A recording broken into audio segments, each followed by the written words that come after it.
there was like a picture of Gaza, and then it's like a new Gaza, basically, like with the like a resort looking and all of that. So they're like, they're trying. There's a lot of ways, like Tommy said, where they inflict like a psychological damage on everybody over there. One of them was basically like some propaganda about October 7th, and in that they keep like putting it 24/7 with the music, all the whole entire time you'll hear that. And then like Tommy said, like, no toilet paper, nothing, like, like you can use. Like I remember myself like trying to go into the water, get a little water, and then go back, and then so I can clean myself. And then we're begging them for toilet paper, and there was nothing. We were also the same thing, like he said, like there was this nice 68-year-old a man who came in with us. He's from Italy, and then he just had two stents put in his heart 2 months ago. And then I guess like one of the things that he wanted to do in his life is to come to Gaza and defend the kids and children of Gaza. And then they deprived him from blood thinners. And then we were in a hunger strike because of that, and we refused to eat. They brought us like, just only one meal a day. And then we were like, we don't want this at all. We don't want anything. We don't want any food from you or anything from you. And then we asked the judge, went like they had us go to a judge in the next day, and then we asked her like if we can bring medicine to this guy. And then she's like, okay, anything else? And then it's like, with complete apathy. Even the people over there is just like I think they live in a parallel world. We told the judge that we asked her like, our stuff was stolen from us, the cameras and all of that. And it's like, what about your phones? And it was like, we throw our phone in the water. She's like, isn't that bad for the environment? So we're like, so we looked at each other like, what? It's like, what about the 200,000 pounds of weapons that you guys used in Gaza and in the genocide that you guys did? It's just insane. Like, I think they're not, I don't think they're in like in the same, they're living in the same world like us. And then sometimes we'll engage in some conversations with the guards, and we'll tell them like, like, why are you doing this, and then we'll see some glimpse of like a little bit of a humanity in the young people, not in the older ones. The older ones are gone. The young ones, they see just like I had like one of my comrades, his name is Chris. And then Chris was a priest who used to actually help refugees, and the Syrian refugees during the first migration during the Syrian war. And then he used to take them. He helped close to 100,000 refugees. He's like an amazing person, like really courageous and an incredible personality. And then he'll speak to them how Yosha and what he said and all of that. And then they'll be surprised by how he knows about that, and then they'll start talking to him, and then they'll feel bad about certain things. But again, like, these things are like really, honestly, like really extremely rare to see. It sounds like the whole entire society is indoctrinated since they're like very little into hatred and into thinking that Palestinians, like Tommy said, they're subhuman, and in their lives doesn't mean anything. I remember seeing this guy who wrote, like Tommy said, he wrote like in a bunker bed. He wrote, "My name is Marwan Fathi Abul Qara. I was abducted in 1/1/2025.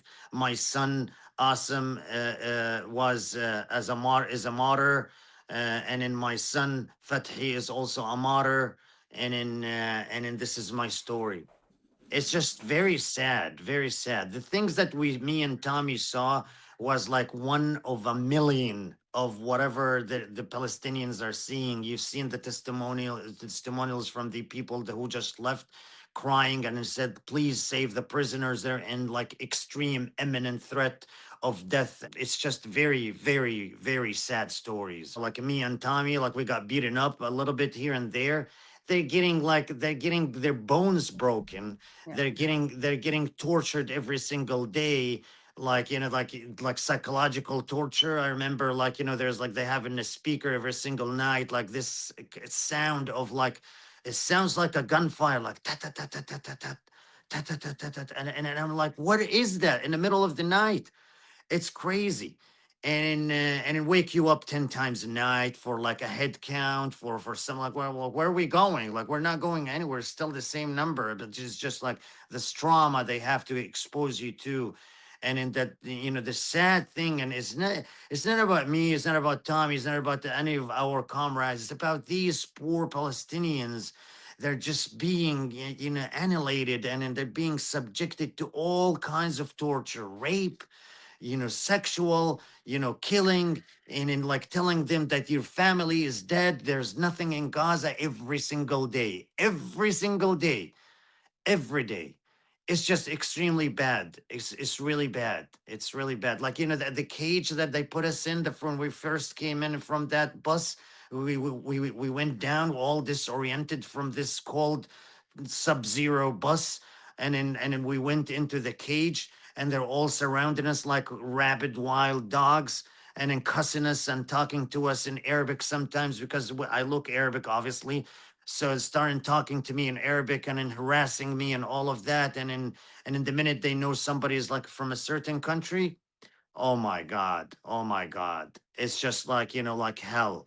And same thing like Tommy, the minute they know they are like you're from Jewish ancestry, it's like you are like a huge, huge target. This lady, Noah, was one of our comrades. They shackled her from her hands and from her legs. They hang her into that position, and into kicked her in the face and and her belly, and like like told her we're gonna rape you and all of that kinds of shit. It's just so bad. It's really, really bad.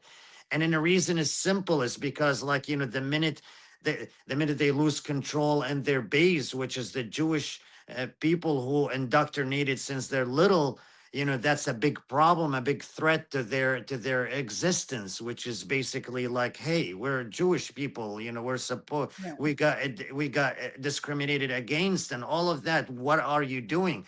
And in as a consequence of your betrayal, we're going to make you an example, so that people never ever think of doing that. I remember seeing like one of the Palestinian, like we haven't seen dogs, like we saw him from far, and I said, this is it, this is our end. But the Palestinians, they have him when they strip search us, they have him like right next to their faces, like yelling and barking to their face, like like, and crying and all of that. And then we saw that to a Palestinian guy. It was You just saw insane. dogs. You saw them I as got Yes, the yes, dogs. to I a got the Palestinian. dogs. You got the dogs. Oh my god. Yeah, Oh I my got the god. dog experience. Sorry to cut you off, but I was just No, no, yeah, no, no, no. I Please met say no. I I met I the want. Israeli torture dogs, and Yeah. you What? know So what? yeah. Keep going. Yeah. Well, I found it interesting. Like I've fostered a lot of dogs, and I'm a big dog person, and Yeah. like one thing that anyone who has dogs knows is like if you hear like you can hear if a collar's on too tightly on a dog and they're suffering by the way that they yelp. Like you can hear it in Oh their my voice, God.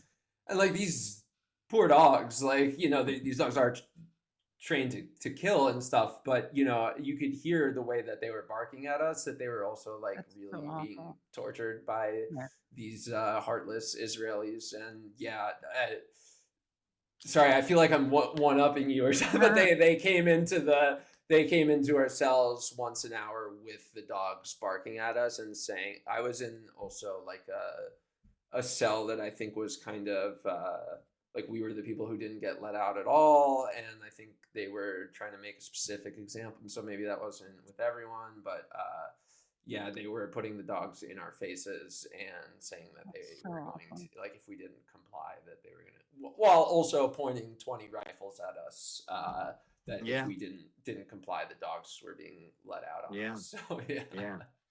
I mean, It, what's so scary is like hearing these threats, knowing that they've done these things to people. Like with okay, Rachel, Exactly. Yeah. I was thinking like I was starting to imagine how much more afraid I'd be. Again, not like this is a competition, but like it is interesting. It's like I used to kind of think that there's some like there is Jewish protection obviously built into it, but then there's also that level of like you were saying, Dr. Daoud, like you're more of a traitor. Like you're like a terrorist as a because right. you're Arab, you're brown, so you're like a terrorist. But like Yeah. someone like Tommy or me is like we're like vicious traitors. But I do wonder like how like if I would be afraid, if I would really find it more like it. I was listening to an interview you did, Tommy, and you were saying how you actually did kind of think like, wait, maybe they are going to like keep us here forever, or maybe even kill us.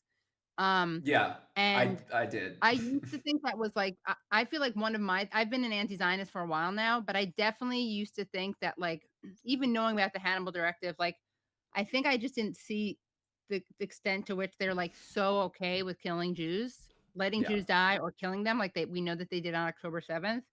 Um, but I was curious about, because and Dr. Dawood, I realized like we heard from Tommy, and that was really interesting and important, but not everyone saw it the week you were on, which it was only last week. It feels like it was like so long ago.